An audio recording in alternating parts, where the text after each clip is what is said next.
Fera. Bem-vindo a mais um encontro do Jabotão Prepara. Eu sou o professor Everton Silvestre e a gente vai trabalhar língua portuguesa. Quem acompanhou aí a aula 7, né, no capítulo 7, na verdade, viu que na parte 1 a gente já estava falando sobre pontuação e agora na parte 2 a gente vai concluir essa nossa etapa de estudo, ok? Acompanhe comigo e vamos para a questão. Inicialmente vocês vão dar de cara aí com o texto 8. Nele vocês vão encontrar a mãe falando para o filho: filhinho, come a salada toda que vai te deixar mais saudável. Observe que na cena é possível perceber que da janela do menino ele vê o agricultor lançando agrotóxicos sobre as plantas. Então, numa leitura rápida, podemos perceber que a ideia de saúde associada à fala da mãe, só pelo fato de comer os vegetais, não é exatamente tão plausível, uma vez que os vegetais estão recebendo agrotóxico, né? Então não seria tão saudável assim comê-los. Saindo agora da perspectiva analítica do texto, vamos para a questão e trabalhar a parte da pontuação. Olha só, na tela, acompanha comigo a leitura dessa questão 8. Em relação à vírgula presente em fininho, vírgula, come a salada toda, texto 8, é correto afirmar que ela é empregada com o objetivo de separar o advérbio antecipado, separar o sujeito filhinho do verbo, indicar que filhinho é um aposto, pois explica a quem a mãe se refere, isolar uma oração explicativa ou isolar o vocativo filhinho do restante da oração. Com certeza, pessoal, essa vírgula aí está isolando o vocativo. Na aula anterior, a gente viu que quando alguém é chamado ao discurso, esse chamamento tem que ficar entre vírgulas. Então, quando ela diz filhinho, come toda a salada, na verdade ela está colocando a vírgula para isolar o vocativo, que é o chamamento filhinho, certo? Portanto, nossa resposta, letra E. Questão tranquila, né? Vamos aí para a questão, ou melhor, o texto 9, que vai dar a base para o texto de número 9 também, para a questão 9. Hoje eu achei um pacotinho de Ruffles no chão aqui da Floresta da Tijuca, com a validade de 19/10 de 1998, sendo que o pacote estava totalmente intacto, para vocês verem, né? Então isso aí foi uma publicação numa rede social e a pessoa que encontrou o pacote percebeu, né, que essa validade era para 98 e já estava aí no ano 2019 e o pacotinho estava lá ainda intacto, né? Questão ambiental, não descartar o plástico em qualquer lugar, porque eles não são biodegradáveis, né? Bom, vamos para a questão de número 9. Observe o uso das reticências no texto 9 e indique o sentido que expressam. As reticências do texto 9 estão depois da palavra intacto. O pacote estava totalmente intacto. Reticências, para vocês verem, né? Então veja que as reticências aqui indicam uma pausa. É uma marca da oralidade que, como eu também já falei na aula passada, foi representada aqui nesse texto. Então, indo lá para os itens, vamos observar como é que a questão se comporta. As aspas expressam, prolongam, né, a reflexão lançada pela autora, indicam hesitação ou dúvida, sugerem quebra da expectativa, interrompem o diálogo entre os interlocutores ou apontam para uma ação que ainda não foi finalizada. Temos aí, então, um prolongamento dessa reflexão. Quando a autora pergunta, para vocês verem, né? Ela está fazendo uma reflexão e essas reticências vão indicar aí o tempo necessário para que a gente reflita sobre o que ela está colocando ali em xeque, né? O que ela está levantando como questionamento. Então, mais uma questão também tranquila, super fácil, mesmo se eu não conhecesse as regras da pontuação, até mesmo pelo sentido daria para resolvê-la, né? Vamos agora ao texto 10. Esse texto 10 ele vai ser utilizado para responder a questão número 10 também. Vamos dar uma lida nele rapidamente, porque será necessário. Acompanhe comigo a leitura aí na tela. Pobre e faminto, Zimbábue quer saber por que um leão vale mais que humanos. O Zimbábue quer saber por que a morte de um leão comove tanto o mundo, enquanto milhares de pessoas no país sequer têm o que comer. Esse é o sentimento do país após a enorme repercussão do assassinato do leão Cecil, caçado por um dentista norte-americano. Sim, é cruel, mas não entendo essa história toda. Tem tantos problemas mais urgentes no Zimbábue. Passamos por falta de água, não temos eletricidade, não temos emprego. E as pessoas fazem esse barulho todo por um leão, desabafou uma moradora de Harare, capital local, ao site New Zimbabwe. Alheio ao leão, o Zimbábue é um dos países mais pobres do mundo. Por lá, nada menos do que 72,3% da população vive abaixo da linha da pobreza, com expectativa de vida de apenas 52,7 anos. De acordo com os moradores do país, Cecil tinha uma vida que pelo menos 3/4 dos zimbabuianos nunca nem sonharam ter. Sinceramente, estou chocado com toda a atenção dada à morte do leão Cecil, enquanto meu país tem problemas bem mais graves e urgentes. Quando um leão é morto, o Zimbábue é manchete nos jornais do mundo inteiro. Um pouco de respeito, por favor. Desde quando os leões se tornaram mais importantes que os seres humanos? Questiona o radialista local Eric Knight. Além da revolta por conta da atenção dada ao leão em detrimento aos problemas locais, causa incômodo na população o nome do animal. Cecil é associado ao colonizador britânico Cecil John Rhodes, magnata dos diamantes, que fez fortuna explorando minas locais. Ainda é debatido o fato de todos os anos muitos zimbabuianos serem vítimas de ataques de animais silvestres sem que ninguém dê atenção. Depois de toda a repercussão da morte de Cecil, os moradores do Zimbábue clamam por atenção para seus maiores problemas e para o fato de ser ali um dos países mais pobres do mundo. O governo local, porém, não parece estar muito preocupado. Atualmente, se move diplomaticamente para julgar em seu território o caçador e fazer da caça aos caçadores a prioridade nacional, independentemente da fome, da sede ou de pobreza da população. Bem, para responder a questão 10, considere o trecho a seguir. Sim, é cruel, mas não entendo essa história toda. Tem tantos problemas mais urgentes no Zimbábue.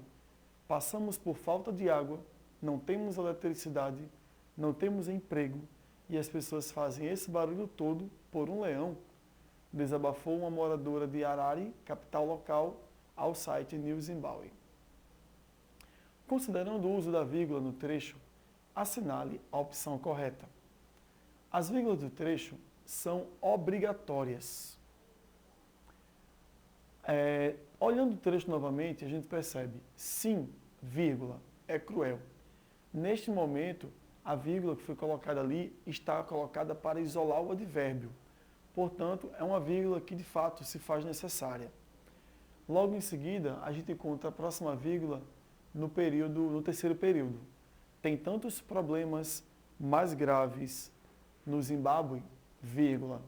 Passamos por falta de água, não temos eletricidade. Veja que aí começa a ficar entre vírgulas, né? E as pessoas fazem esse barulho todo por um leão, vírgula. Desabafou uma moradora de Harare, vírgula, capital local, vírgula. Então, as vírgulas que estão que estão isolando capital local são obrigatórias, porque estão aqui trazendo um aposto, né, informando sobre o local onde foi gravada, onde foi dada essa opinião, né, dessa pessoa. A primeira, como já vimos, está isolando o advérbio. E as outras vírgulas que foram utilizadas são para isolar termos de menor função sintática. São essas do meio. Passamos por falta de água, não temos eletricidade. Né? Então aí a gente vai agora para voltar aqui para a questão. O item A é aparentemente sim o item que responde a nossa questão, porque elas são vírgulas obrigatórias. De qualquer forma, vamos ver as outras. A letra B diz, a primeira vírgula no trecho é opcional. Isso vai de encontro que eu acabei de explicar para vocês, né? Isolando o advérbio que está deslocado da oração, precisa colocar a vírgula. A terceira vírgula é obrigatória porque separa orações subordinadas. A gente viu já aqui que as orações estão, essas outras vírgulas estão aqui para isolar os termos, né, da oração. As duas últimas vírgulas são opcionais porque separam uma expressão adjetiva. E a última, NDA, ou seja, nenhuma das alternativas. Logo a gente consegue perceber aí que de fato estávamos corretos. Lá no comecinho, no item A, quando a gente avaliou, a gente percebeu que as vírgulas são obrigatórias, por isso que elas estão ali presentes. Okay? Vamos agora para a questão de número 11. A questão 11 traz à tona um outro texto que é intitulado Preconceito no Ambiente Escolar. E ali vem um subtítulo, né? Preconceito predomina nas escolas, diz pesquisa. Vamos a uma leitura rápida do texto para a gente poder responder a questão. Pesquisa revela que 99,3% das pessoas que integram a comunidade escolar têm algum tipo de preconceito. A ocorrência de bullying também foi detectada. Da redação. Uma pesquisa divulgada nesta semana revelou um panorama desabonador nas escolas brasileiras. O estudo constatou que o preconceito predomina nas instituições de ensino, onde esse tipo de atitude está presente entre estudantes, professores, diretores, funcionários e pais. A pesquisa concluiu que 99,3% dos entrevistados possuem algum tipo de preconceito. O estudo ouviu 18.599 pais, alunos, professores, diretores e funcionários de 501 escolas públicas de todo o país. Ele constatou que 80% dos entrevistados gostariam de manter algum tipo de distanciamento social de deficientes, homossexuais, pobres e negros. Outros 96,5% têm preconceito com relação a deficientes e 94,2% têm preconceito racial. A pesquisa foi realizada pela FIP, Fundação Instituto de Pesquisas Econômicas, a pedido do INEP, Instituto Nacional de Estudos e Pesquisas Educacionais Anísio Teixeira, órgão ligado ao MEC, Ministério da Educação e Cultura. A pesquisa indica ainda que os deficientes mentais são os que sofrem maior preconceito. Dos entrevistados, 98,9% disseram querer manter alguma distância dessas pessoas. Em seguida, vêm os homossexuais, com 98,9%, ciganos, 97,3%, deficientes físicos, 96,2%, índios, 95,3%, pobres, 94,9%, moradores da periferia ou de favelas, 94,6%, moradores da área rural, 91,1% e negros, 90,9%. O estudo também verificou a ocorrência de bullying, situação em que a pessoa é discriminada, agredida, humilhada ou acusada injustamente por pertencer a um grupo social discriminado. Segundo a pesquisa, pelo menos 10% dos alunos relataram ter conhecimento de situações parecidas. Nesse ranking, a maior ocorrência é com relação a negros, 19%, seguidos por pobres, 18,2%, e homossexuais, 17,4%. No caso dos professores, a discriminação acontece por causa da idade e, com relação aos funcionários, a pobreza é fator preponderante. Leia o trecho abaixo e responda ao que se pede. Da redação. Uma pesquisa divulgada nesta semana revelou um panorama desabonador nas escolas brasileiras. O estudo constatou que o preconceito predomina nas instituições de ensino, vírgula. onde esse tipo de atitude está presente entre estudantes, professores, diretores, funcionários e pais. Sobre o uso da vírgula no trecho destacado, é correto afirmar que as três últimas ocorrências separam adjuntos adnominais. O trecho está aqui em destaque e as três últimas ocorrências foram professores, diretores, funcionários. Essas palavras estão funcionando como elementos da mesma função sintática, o que justifica a presença da vírgula. Voltando para o trecho, a gente encontra o seguinte: esse tipo de atitude está presente entre estudantes, professores, diretores, funcionários e pais. Eu não tenho uma palavra núcleo para onde essas outras que foram separadas por vírgula se direcionam. Logo, eu não tenho a função de adjuntas adnominais, né? Estão separadas por outro motivo. Voltemos aí agora para avaliar o item B. As quatro ocorrências separam termos semelhantes. Olha só, as quatro ocorrências. Vejamos então mais uma vez no trecho em destaque.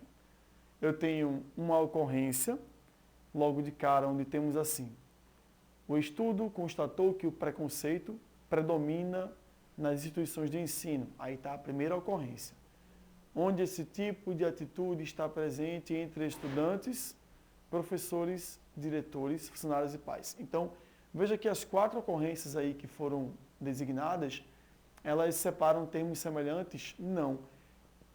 Nas últimas ocorrências, sim, mas a primeira não é o mesmo tipo de pontuação utilizada para separar os termos. A primeira pontuação tem outra justificativa, né? Vejamos o item C. A primeira ocorrência introduz uma oração adjetiva. Tá, é o motivo pelo qual eu não respondi para vocês, né? Não comentei inicialmente. A gente já falou aqui na última aula sobre isso, né? Olha só. O estudo constatou que o preconceito predomina nas instituições de ensino. Onde? Observe que onde é um pronome relativo. E aí eu tenho o complemento, né? Esse tipo de atitude está presente entre e prossegue. Note que aqui realmente existe uma ideia de oração subordinada adjetiva, até porque eu estou com onde como pronome relativo, aí atribuindo a ideia de lugar. Portanto, o item C é a nossa resposta. A oração é adjetiva, por esse motivo que o onde está ali com a função de pronome relativo, justificando a presença da vírgula, porque é uma oração adjetiva explicativa. Assunto que a gente já debateu na nossa última aula do capítulo 7, né? Primeira etapa. E aqui ele fala que a primeira ocorrência introduz um aposto. Vimos que não, né? A primeira ocorrência não introduz um aposto. Ela vai separar a oração adjetiva, como já foi comentado aqui agora no item C. NDA seria nenhuma das alternativas. Também não responde a nossa pergunta. Então, vamos em frente. Vamos agora para a questão de número 12. A questão número 12 traz só um enunciado em destaque. Temos o seguinte: bicicleta, carrinho e lençol o dia inteiro, não tem preço. Os dois pontos do texto foram empregados, letra A, antes de um esclarecimento, exercendo valor semântico para corroborar a intencionalidade discursiva do locutor. Então, segundo o item A, os dois pontos foram colocados aí para abrir essa explicação, né? Trazendo aqui um esclarecimento, como a questão bota. Vamos avaliar os demais itens para a gente poder fazer por eliminação. Olha só o que diz o item B. Antes de um exemplo, enfatizando o que já foi dito anteriormente. Bem, seria o contrário, né? A gente vê aí que os exemplos vêm antes. Bicicleta, carrinho, lençol o dia inteiro, não tem preço. Note que esses dois pontos ele vai trazer não exatamente uma explicação, mas uma informação adicional em relação ao período anterior. Vamos seguindo aí. Letra D. Como recurso letra C. Para indicar que o enunciado não foi concluído. Essa é uma boa possibilidade de resposta. Percebam. Bicicleta, carrinho e lenço o dia inteiro, dois pontos. Não tem preço. Faz sentido. Letra D. Como recurso estilístico, podendo ser retirado do texto sem prejuízo semântico e sintático. Então, se a gente retira os 2 pontos, haveria sim, pessoal. Haveria prejuízo semântico, sim, porque a compreensão seria prejudicada. Lembrando a vocês que semântica quer dizer sentido. E a letra E? Antes da enumeração, funcionando como operador discursivo sem o intuito de persuadir. Na verdade, esse item é falso, né? Porque a enumeração aconteceu antes. Os itens foram citados antes dos 2 pontos. Então, nossa única resposta, realmente aí, ficamos com a letra A, né? Porque ele traz a ideia de esclarecimento, trazendo ali a intenção do autor, que é justamente dizer para a gente que tudo isso, né, bicicleta, carrinho e lençol, não tem preço. Certamente se refere à criança, né? À criação de um bebê, porque pelo campo semântico, né, a gente percebe que essas palavrinhas aqui têm a ver com o universo infantil, ok? Vamos seguindo aí agora para a questão de número 13. A gente vai ler o texto 12 para responder ela. O texto 12 diz assim, questão de pontuação. Todo mundo aceita que o bom homem cabe pontuar a própria vida, que viva em ponto de exclamação. Dizem, tem alma dionísica. Viva em ponto de interrogação. Foi filosofia, ora é poesia. Viva equilibrando-se entre vírgulas e sem pontuação na política. O homem só não aceita do homem que use a só pontuação fatal, que use, na frase que ele vive, o inevitável ponto final. João Cabral de Melo Neto. Assinale a afirmação inaceitável sobre o poema. Então, a questão 13 pede para a gente algo que é falso, ok? Uma informação inaceitável sobre o poema. Vamos avaliar aí, a começar do item A. A exclamação estaria relacionada a uma vida exuberante, prazerosa, arrebatada. O sinal de exclamação, certamente, vai trazer para a gente uma entonação diferente, né? Em geral, ela vai trazer uma exaltação ao discurso. Então, a gente pode pensar que sim, que o sinal de exclamação, representado aqui pelo que o autor diz, né, pelo que o lírico fala, na verdade, vai trazer para a gente, sim, essa visão de exuberância, prazer, arrebatamento, né? Letra B. Há um questionamento existencial sobre vários pontos de vista humanos.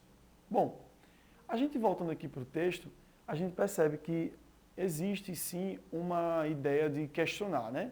Mas veja bem, no terceiro verso, quando ele fala assim, que viva em ponto de exclamação, dizem, tem alma dionisíaca, quer dizer que é aquilo que eu já falei para vocês agora há pouco, né? A ideia de exaltação. Quando ele fala aí do ponto de interrogação, que é onde seria a etapa do questionamento, né? De se perguntar as coisas, a gente encontra, foi filosofia, ora é poesia. Então, nesse item B, sob essa ótica, a gente percebe que não temos aqui vários pontos de vista humanos. Na verdade, o que vai ficar para a gente é uma reflexão sobre o ponto de vista do eu lírico. Mas ainda não vamos escolher a resposta, até porque não temos fundamento para isso ainda. Vamos para o item C, na tela. Numa suposta vida atribulada, o homem deve buscar equilíbrio nas pausas. Bem, o texto fala sobre isso, né? Essa ideia de que a gente pode pausar um pouco. A gente vê que ele fala assim, ó, viva equilibrando-se entre vírgulas, né? Então, quando ele fala do equilíbrio e fala das vírgulas, as vírgulas não representam uma pausa, portanto, esse item C ele pode ser sim viável como item aí verdadeiro para essa questão, já que ele está pedindo falso, né? Vamos ver agora o D. Na política, sugere-se que não há normas, espécie de liberdade total para mandos e desmandos. Quando ele fala da política, é aqui, ó. E sem pontuação na política, ou seja, na política não tem regras, sem pontuação. Esse item que a gente acabou de ver, ele é verdadeiro. A letra D aqui está verdadeira. Para a gente fechar e resolver a questão, o item E agora. O inevitável ponto final é a metáfora da morte, ideia com a qual o homem não se conforma. Exato, ele fala aqui no finalzinho, o inevitável ponto final, indicando que é o que o homem não quer, tanto é que ele já associa a ideia de ser fatal, ou seja, a morte, né? Logo, a gente ficou aí com o item B enquanto resposta. A gente percebe que esse item é o único que não dá para a gente se referir a ele, porque ele comenta sobre vários pontos de vista, né? Não é verdade, não é bem assim que ocorre. A gente tem ali um unidirecional vindo do próprio lírico. Bom, o texto 13 vai servir para a gente responder a próxima questão. É a questão do número 14. Leia o texto 13 comigo, é um anúncio de uma empresa chamada Citibank. Trabalhe, trabalhe, trabalhe. Mas não se esqueça, vírgulas significam pausas. Então o anúncio fala por si só, né? Ao dizer vírgulas significam pausas, a gente observa que entre um momento de trabalho e outro, é preciso fazer uma pausa. Senão ninguém aguenta, não é, pessoal? Então vamos para a questão agora. O segundo enunciado presente no anúncio faz uma ressalva ao primeiro. O efeito de sentido produzido nesse anúncio, como um todo, se dá por meio, né? Aí vamos avaliar agora os itens de A até E. O item A, da polissemia na palavra pausas, que tanto denota descanso como a função da vírgula. Olha só, gente. De cara, nós já encontramos a nossa resposta. Realmente, a palavra pausas, aqui, ela traz uma polissemia, ou seja, mais de um sentido, né? Aplicado aqui no contexto, a palavra pausas tanto se refere às paradas que nós temos de dar enquanto temos um momento e outro de trabalho, como também se refere às pausas atribuídas à escrita, quando a gente encontra as vírgulas, ok? Então o item A de cara já é a afirmativa verdadeira. Mesmo assim, vamos ver as demais. Letra B. A repetição da palavra trabalhe, sugerindo que devemos trabalhar incessantemente. Bom, pessoal, o efeito de sentido do anúncio não é que a gente deve trabalhar sem parar. Muito pelo contrário, é que a gente tem que dar umas paradas. Então o item B está falso. Item C. Da oposição estabelecida pela conjunção mas, relacionando o trabalho com descanso. Na verdade, não é a relação de trabalho com descanso essencialmente presente no texto. O que o texto fala é que deve haver um período sim de descanso, mas entre uma atividade laboral e outra. Então o trabalho seria ali uma constante, né? A gente tem que trabalhar, só que respeitando momentos de pausa, ok? O item D agora. Duplo sentido das palavras, da palavra vírgulas, que tanto significam pausa como descanso. Na verdade, as vírgulas foram usadas para denotar a pausa. O descanso fica por conta do anúncio, né, que vai indicar para a gente essas paradas seriam um descanso, mais uma vez, como eu já falei, entre uma atividade de trabalho e outra. E, por fim, o item E. Pela ausência de imagens, pois geralmente todo bom anúncio requer imagens ilustrativas. Esse item também não é verdadeiro. É possível, sim, ter um bom anúncio apenas com texto verbal, ou seja, apenas com palavras, ok? Bom, então, questão 14 resolvida. Vamos agora para a nossa última questão do nosso encontro, é a questão do número 15. Para responder a questão do número 15, vamos usar o texto do número 14. E aí nós temos um meme feito com a imagem do Messi, um jogador argentino. O Messi tchau, Messi tchau, Messi tchau, tchau, tchau. Então você vê aí que houve a despedida, né, do Messi, só que interessante observar que a imagem dialoga com a gente, e para quem tem conhecimento de mundo, sabe que essa imagem retrata um personagem de uma série chamada Chaves, que é uma série, inclusive, se eu não me engano, mexicana. Nesta série, o personagem Chaves, ele não tem uma moradia, ele vive dentro de um barril. A moradia dele não é uma casa. E aí há um determinado momento que ele é expulso da vila. E quando ele sai da vila, ele coloca um cabo de vassoura assim no ombro e leva atrás os poucos pertences que ele possui.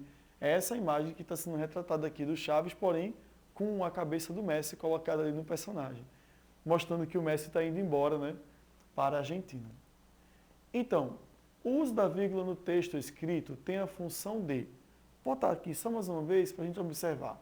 Observe que a vírgula aparece entre as palavras tchau, Messi, tchau, tchau, duas vezes. Então eu tenho 1, 2, 3, 4 vezes a vírgula foi empregada nesse período. Agora sim, vamos lá avaliar o que é que se diz. É para isolar o vocativo? Perceba que na hora que eu tenho tchau, Messi, tchau, Messi, tchau, Messi, tchau, tchau, eu tenho realmente aí um momento em que eu falo com o Messi. Mas o Messi, ele está associado à palavra tchau. E tchau não faria parte do vocativo, né? Vamos avaliar aí os outros itens para a gente sanar essa dúvida. Na letra B eu tenho isolar o aposto. O aposto, em geral, tem aquela função explicativa. Também não é o nosso caso aqui, né? Já deu para perceber que não está explicando nada, é só a despedida. Vamos ver agora o item C. Separar elementos que exercem a mesma função sintática. Aí agora a gente já vai ficar atento, não é? Porque, de fato, independente de eu querer definir a função sintática, dá para perceber que é a mesma para todos, né? E a despedida em relação ao Messi. Letra D. Isolar complemento verbal ou nominal antecipados. Não é o caso porque não há inversão de termos aqui. E a letra E acaba batendo na mesma explicação, né? Isolado junto adverbial antecipado. Também não, porque não tem deslocamento dos adjuntos. Logo, chegamos à nossa conclusão e está aí a nossa resposta, letra C. Estou separando os itens que exercem a mesma função sintática, ok? Bom, pessoal, agradeço pelo nosso encontro de hoje. Espero ter ajudado vocês mais uma vez e a gente se encontra na próxima aula do Botão Prepara. Um abraço a todos.